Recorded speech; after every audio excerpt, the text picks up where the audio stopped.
چې کم سړی کې 2 ګناهونه علما وایي د 51 به د نیکو نه خالی پروتي، د په 51 کې نیکی نشي جمع کېږي، د کوي او هغه ختمي. علما وایي یو چې د چا رزق حرام، د 51 کې نیکی نه جمع کېږي.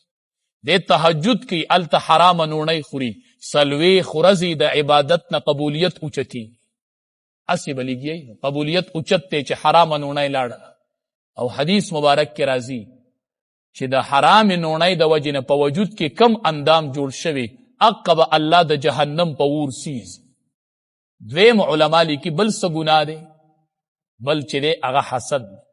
د حسدګر سړي 51 د نیکو نه خالی پروتي.